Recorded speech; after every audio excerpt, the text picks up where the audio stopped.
Všechny ještě jednou vítám a za učení zábavou.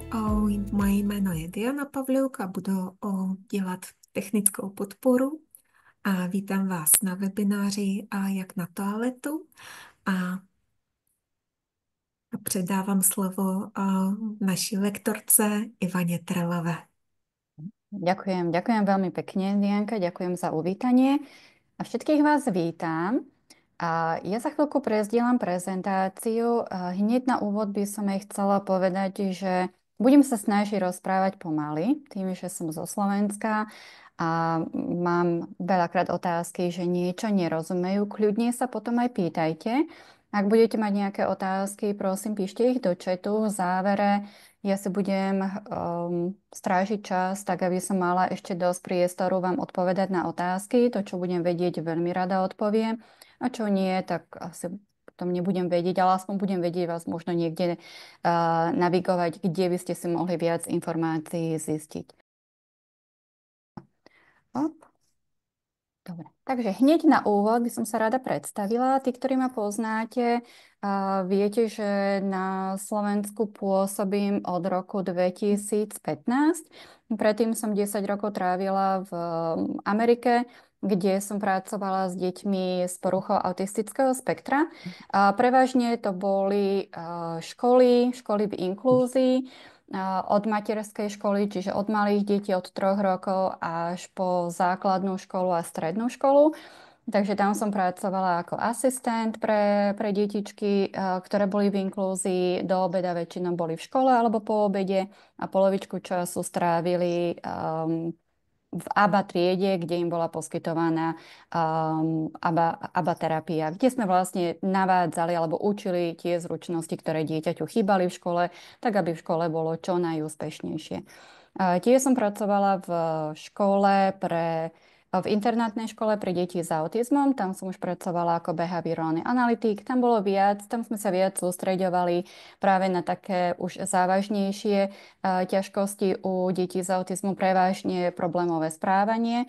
A tam sme mali deti od 6 rokov po 18 rokov, takže tam som sa ešte venovala niekoľko rokov. No a po návrate na Slovensko, tak som otvorila Centrum pre deti s autizmom v Bratislave, ale aktuálne pôsobím ako odborný asistent na Prešovskej univerzite v Prešove a ešte stále supervídujem centrum v Bratislave, kde pod môjim vedením pracuje niekoľko terapeutov a robíme vlastne ABA terapiu pre deti s poruchou autistického spektra. Takže to je tak v skratke o mne. S deťmi s autizmom pracujem vlastne od vysokej školy, čiže už vážne tak tých 25 rokov a viac pracujem iba s detičkami. To bolo moje také prevažne, komu sa venujem. A tiež v aplikované behaviorálnej analýze už je to skoro 20 rokov, čiže od roku 2005, takže 20 rokov, kedy sa práve tomu venujem ako ABA terapeut a potom už neskôr ako supervízor alebo behaviorálny analytik. Čo sa týka témy nácviku toalety, je to jedna z tém, ktorá je mi tak blízka, ktorú mám ráda, aj napriek tomu, že dávam si dosť pozor na to, ako ten nácvik toalety prebieha. O týchto veciach niektorých budeme hovoriť, lebo práve témy ako nácvik toalety alebo problémy s jedením, s príjmom potravy, tak to sú také dve oblasti, ktoré sú aj ťažšie, ale je potrebné na nich vážne dať pozor, aby náhodou, lebo tak ako vieme aj pomôcť dieťaťu, vieme aj ublížiť. Takže tam veľmi, veľmi dávame pozor na to, ako rozprávame s rodičmi a veľmi individuálne pristupujeme ku každému dieťaťu. A myslím, že to budeme aj dneska v rámci tej prezentácie rozprávať, že veľa tých typov, o ktorých budem hovoriť, je potrebné aj zvážiť s tým, že alebo konzultovať aj s niekým iným, aby ste mali istotu, že vážne pre vaše dieťa práve tento typ bude vhodný. Takže môžeme začať. Takže čo sa týka tých cieľov, dneska budeme rozprávať o tom, prečo je nácvik toalety tak dôležitý, ako vieme, či dieťa je už pripravené, lebo aj to sa niekedy stáva, že ideme s nácvikom toalety, ale dieťa ešte pripravené na to nie je. kedy učiť, alebo vlastne ako učiť dieťa ísť na toaletu, čo robiť, ak dieťa má nehodu, tiež problémové správanie, kde veľakrát sa s tým stretávame. Veľmi stručne budem hovoriť aj o intenzívnom nácviku toalety od Arezina a Foxa a potom nejaké tie typy úplne na záver, že na čo si ešte dávať pozor. Takže začneme hneď s tým, že prečo je nácvik toalety tak veľmi dôležitý. A tu je tých pár vecí, ako sú financie, rodiny, lebo vieme, že plienky, všetko, čo súvisí práve s tým, či sú to tie mokré útierky, všetko stojí nejaké peniažky. A čím dlhšie dieťa používa plienky, čím dlhšie čakáme s tým nácvikom toalety, o to náročnejšie finančne je to náročnejšie práve pre tú rodinu. Čiže už len zo strany financie je vhodné začať s tým nácvikom toalety hneď ako dieťa je pripravené a potom budem hovoriť, kedy je to dieťa pripravené, ako tie znaky vidíme. Čo sa týka samostatnosti, tam vieme, že ak dieťa naučíme ísť na toaletu, je to ako jeho taká tá prvá vec, ktorú vie aj sám urobiť, nepotrebuje pomoc od niekoho iného, nie je odkázané na rodiča a je to niečo, čo vieme, že dieťa potrebuje kdekoľvek je, či je u starých rodičov, je v škôlke, ide k niekomu na návštevu. Takže tá samostatnosť pre mňa je tiež taká kľúčová na to, aby fakt čím skôr dieťa naučím ísť na toaletu, je to aj pre jeho dôstojnosť také viac dôležitejšie v tom, že dieťa vie niečo samo urobiť bez pomoci niekoho iného.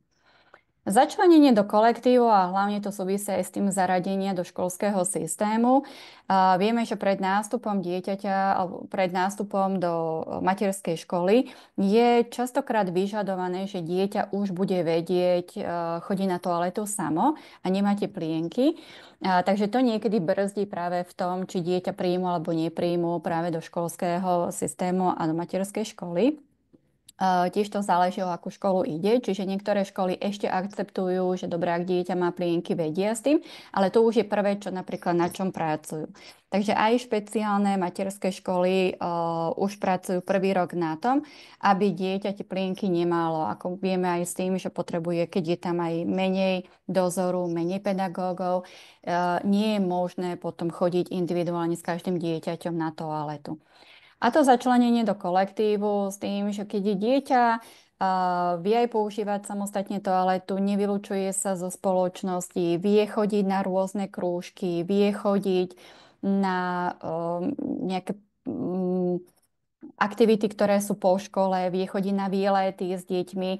Takže keď už máme tie veci, ktoré sa tak dejú, alebo z toho, čo počúvame od rodičov alebo od pedagógov, práve tá toaleta je taká kľúčová k tomu, aby sme vedeli, či dieťa môže, či už aj v škôlke byť na tak dlhšiu dobu, alebo či môže potom chodiť aj na tie výlety alebo na nejaké iné aktivity s celou skupinou alebo s celým kolektívom. Takže preto ten nácvik toalety je tak dôležitý. Čím skôr, ak vidíme, že dieťa je pripravené, čím skôr s tým začneme, o to lepšie a efektívnejšie je to aj pre to dieťa, lebo vie sa aj zapojiť do školy, pre rodinu je to o to menšia finančná záťaž a vieme vlastne na tomto už s deťmi pracovať alebo ich už pripravovať na to.